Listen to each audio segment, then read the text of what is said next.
Wouldn't it be great if we could all live in the woods? Wildlife right outside the window, maybe a creek meandering through,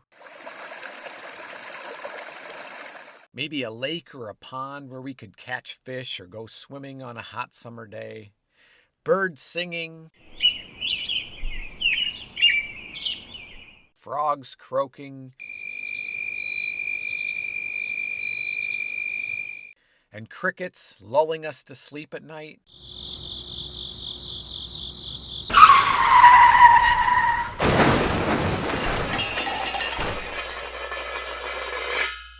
Unfortunately, that's not realistic for most of us. But even though we can't all live in the woods, that doesn't mean that we can't have a little bit of wildness right in our own backyards. And that's what I'll be talking about today. I'm your host, Tim the Nature Nerd O'Hara, and this is the Dispatches from the Forest podcast.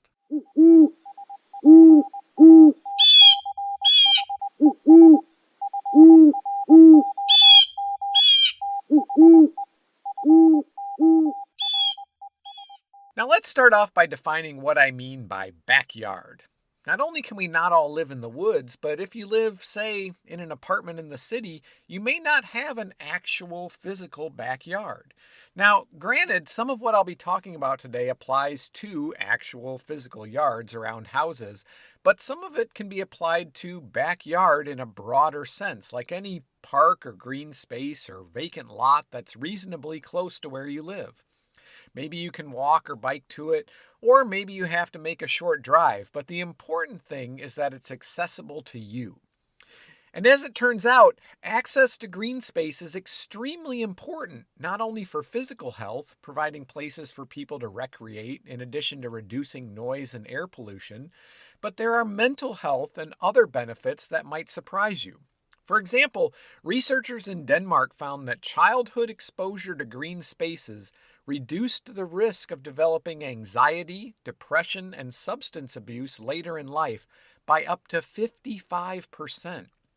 In fact, that same study found that exposure to green space was comparable to family history and parental age in predicting mental health outcomes.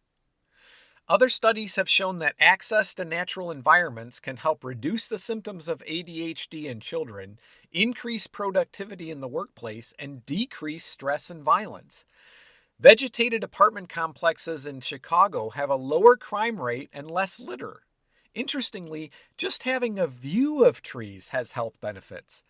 Hospital studies have shown that patients with a view of a small stand of trees outside their window had fewer post-surgical complications, used less pain medication, and had an 8.5% shorter stay in the hospital compared to patients who only had a view of an adjacent building. That's pretty amazing stuff.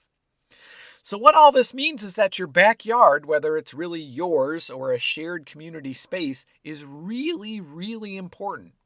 Even Henry David Thoreau knew this way back in 1854 when he wrote Walden. To quote Mr. Thoreau, "We need the tonic of wildness. We can never have enough of nature." So let's talk about some things that you can do to increase the wild in your green space. Now you might be thinking that you just have a suburban yard. There's nothing too wild about it, but that's not entirely true. Maybe you don't have deer or turkeys or big animals, but if you adjust your perception of what constitutes wildlife, you'll probably find that your suburban yard is teeming with wildlife. How many different species of bird can you find in your yard? How many butterflies and bees visit your flowers? Are there toads or snakes under your deck or shed? Growing up in Illinois, I remember finding toads in the window wells of our neighborhood. Us kids would catch them, keep them for a day or two before releasing them back where we found them. Look under a large rock or paving stone and you might find worms and pillbugs and millipedes. When you really start to look, you might be surprised what you'll find. I recently found crayfish chimneys in the ditch in front of my house, in spite of the fact that there's not a permanent water source anywhere nearby. Come to find out, they dig down to the groundwater and then come out at night to hunt insects. Who knew? That brings us to the obvious question of what can we do to make our backyards more wildlife friendly? Now, all animals have four basic needs: food, water, shelter, and space. For most animals, your backyard is just a small part of their territory. You don't need to provide all four of these needs in a limited space. But if you can provide for at least one, you stand a stronger chance of seeing something wild. Birds are the easiest to attract to your yard. Hang a feeder, fill it with seed, and the birds will find it. This is something many apartment dwellers can do too. Hang it off your balcony or get a feeder that suction cups to the window. If you build it, they will come. You might be surprised just how fast this new food source will be discovered, and you don't need a fancy, expensive seed mix. I found that most common backyard birds like cardinals, sparrows, chickadees, and nuthatches prefer the cheapest seed mix I can buy. I tried a more expensive mix once, and the birds pretty much ignored it.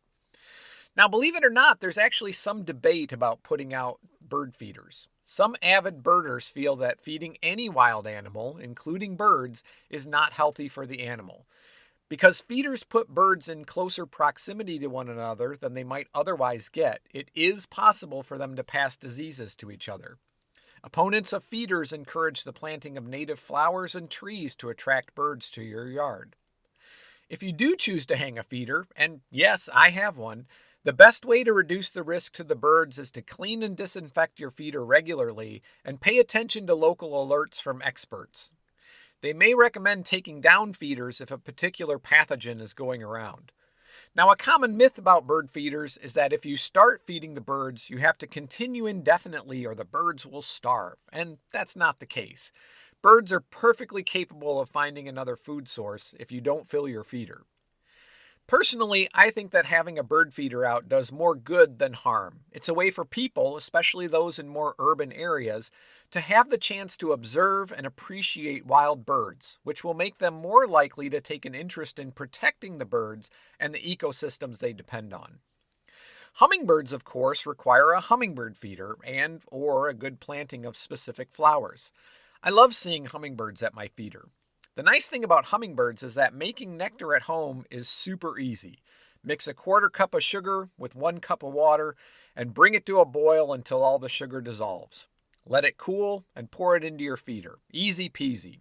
Don't put red food coloring in it. It's not necessary and it's not good for the hummingbirds. Store any extra in the fridge and change it every few days in hot weather. Planting certain flowers can help attract hummingbirds too, not to mention add some beauty to your yard. As with any planting, I encourage you to find those that are native to your region. Local garden centers and gardening groups can help point you in the right direction. So a feeder or native plants or both covers one need. Water is relatively easy. A bird bath provides a water source, although again, you need to make sure to keep it clean. My sister got one of those solar-powered fountains for her bird bath, and she tells me that the birds absolutely love it. So even if you don't have a feeder in your yard, a good water source is also likely to bring in birds. If you put up some bird houses, you give cavity nesting birds like bluebirds, wrens, tree swallows, and tufted titmice a place to nest. Different birds prefer different sized openings and locations, and there may be other factors to take into account. For example, in my role as a Virginia Master Naturalist, I've recently been helping the Virginia Bluebird Society monitor bluebird boxes at a local park. Bluebird boxes are generally built and erected in a very specific way. The box itself is mounted on a pole about 5 feet off the ground with a baffle underneath it. The baffle helps prevent predators, primarily snakes, from climbing up the pole and accessing the box. Since snakes can drop down from other vegetation onto the top of the box, the best locations are near trees and bushes, but don't have branches hanging over them. The boxes need small trees or bushes not too far from the entrance though, so when the babies fledge, they can easily get to a protected place. In addition, there's often a wire cage that sticks out from the box opening. This is meant to prevent cats and raccoons from getting into the box and prevent larger birds, like say European starlings, from using the box. Although other birds, like sparrows, titmice, or tree swallows, are also attracted to bluebird boxes. Many people even put a camera inside so they can monitor the box remotely. With any birdhouse, some regular maintenance is required if you want to keep them occupied. Bluebirds usually have 2 to 3 clutches of eggs per year, so after the young have left the nest, it's best to clean out the old nest, disposing of it away from the box to avoid attracting predators. They'll build a new nest, even on top of the old one if it's not removed, but cleaning out the old nest helps prevent a buildup of feces, mites, or any other pathogen that could negatively impact the birds. My point here is that if you want to maximize the chance of having a birdhouse occupied, you need to do some research to see what type of house you might want to put up and where best to locate it. And even if you don't put up a birdhouse, keep a sharp eye out and you might be surprised. We've had robins nest on our porch, hawks nesting in the woods behind our house, and a Carolina wren who nested in a potted plant right outside our front door. Now, there's a good chance, even in the suburbs, that animals other than birds will show up to your yard. In most places, raccoons, possums, skunks, squirrels, and even foxes or deer or groundhogs wouldn't be too surprising. With the possible exception of getting a squirrel feeder and filling it with unsalted peanuts in the shell, I do not recommend intentionally feeding any other type of wildlife. Leaving food out for animals can cause them to become desensitized to humans, which can lead to bites or other problems, the end result of which is often the death of the animal, either intentionally or unintentionally. People usually think they're helping those poor animals, but they're causing more harm than good. Another common mistake is handling baby animals found in your yard. Many animals, like deer and rabbits, will leave their young safely hidden and return several times during the day to nurse them. People often think that if they find babies, they've been abandoned and they attempt to help, which again causes more harm than good. This is also a reason to keep pet cats inside. I recently had a discussion with someone in my favorite place to correct misinformation, the Nextdoor app, who told me that they put a bell on their cat's collar to prevent it from killing birds. That's great, but it doesn't help baby rabbits or recently fledged birds that can't fly well enough to escape. For more on the dangers of free-roaming cats, listen to episode 19. But it's not just birds and cute fuzzy animals that you can help out in the way you manage your yard. One of the most important things you can do is manage your yard for the benefit of native pollinators. Now, I'll admit it, I'm not a lawn guy. I broke down and mowed for the first time this spring and did all I could to avoid the clusters of flowers like robin's plantain, meadow buttercups, and clover that grow wild in my backyard. But if you don't want to do that, planting native flowers and shrubs is an easy way to landscape your home in a way that benefits native pollinators. One of my favorite quotes is from Ray Bradbury's Dandelion Wine. Talking about dandelions, he says, "Pride of lions in the yard. Stare and they burn a hole in your retina. A common flower, a weed that no one sees, yes, but for us, a noble thing, the dandelion."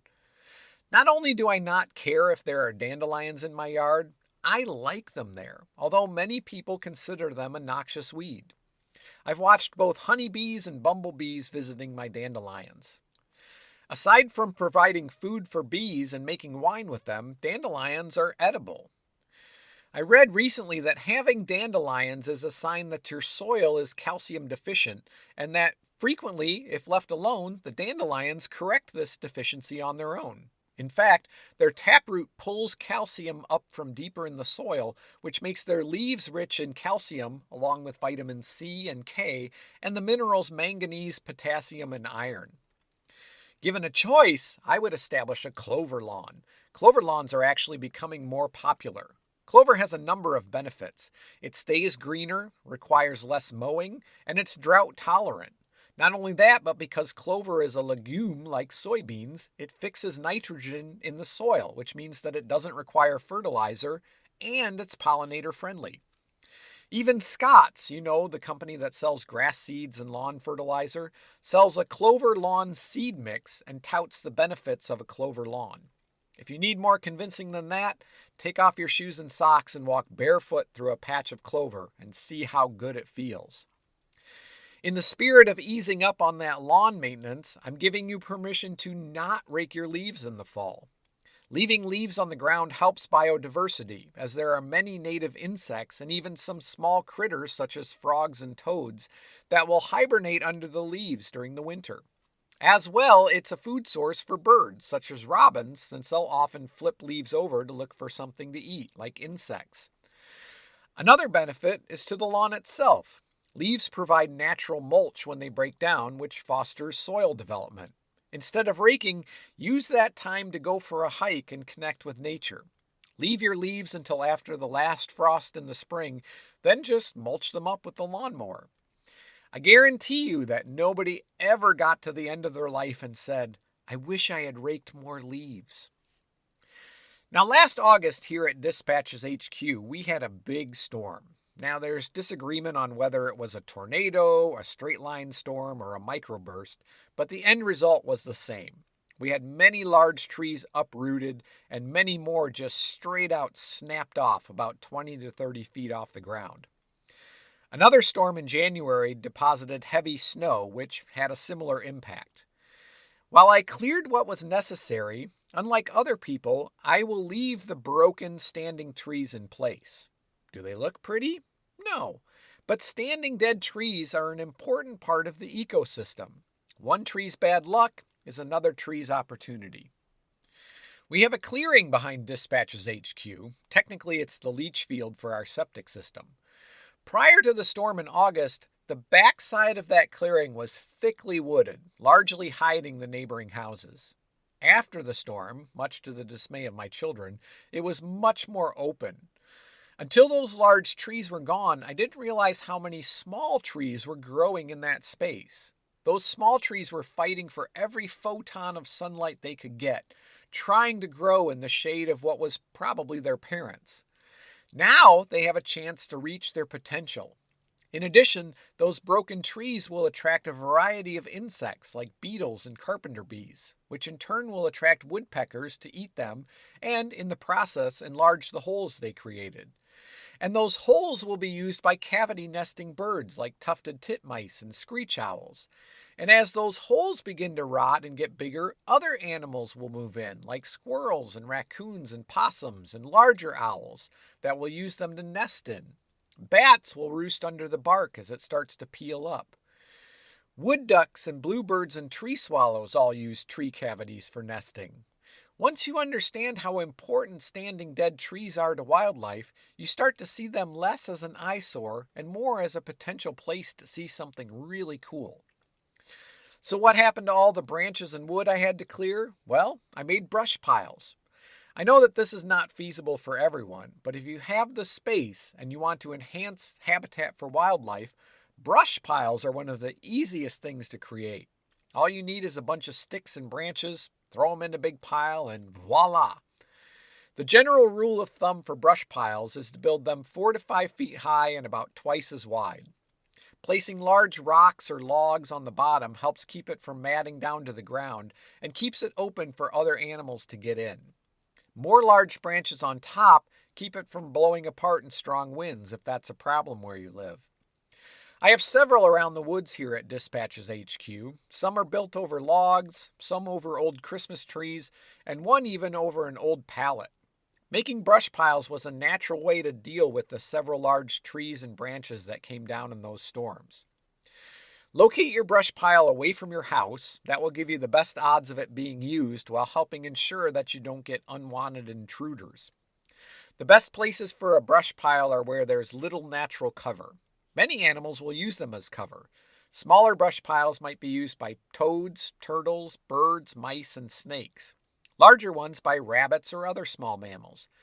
Over time, they'll get taken over by vines like blackberries, bittersweet, and other berries, since they're a natural place for birds to come and, as one author put it, quote, while adding their songs to the air, gently perk up their tail and add seeds to the brush pile. Now that you've realized just how wild your backyard really is, you might get curious about the stuff you're seeing, whether it's plants, insects, birds, or animals. There's several apps that can help you identify things. My personal favorite is iNaturalist. I got introduced to it and subsequently hooked on iNaturalist when I worked at Fontenelle Forest. You can take a picture of a plant or insect or bird, even mushrooms, and it will give you possible identifications. You pick the one you think is the closest match, and then other iNaturalist users can view your ID and either agree or suggest something different. Many places have iNaturalist projects that let you contribute your observations for a specific area, whether it's a park, a city, or a geographical region.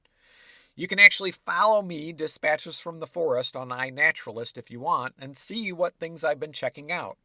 For birds, I like Merlin Bird ID and its companion app, eBird. Merlin helps you identify birds by recording their songs, taking a picture, or answering a few basic questions. It also tracks your life list, keeping a record of all the birds you've identified. Okay, Wild Wanderers, thanks again for listening to this episode of the Dispatches from the Forest podcast. You can follow Dispatches from the Forest on Facebook, Instagram, and TikTok, and of course, iNaturalist. If you want to support the podcast, consider heading over to the Patreon page. That's patreon.com/Dispatches from the Forest and become a patron.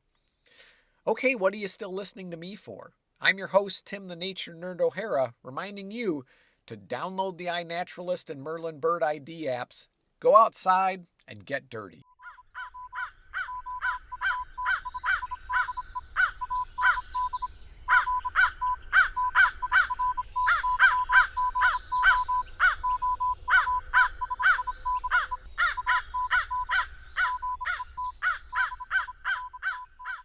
The Dispatches from the Forest podcast is a production of Dispatches from the Forest and may not be used or rebroadcast, whole or in part, without express written permission.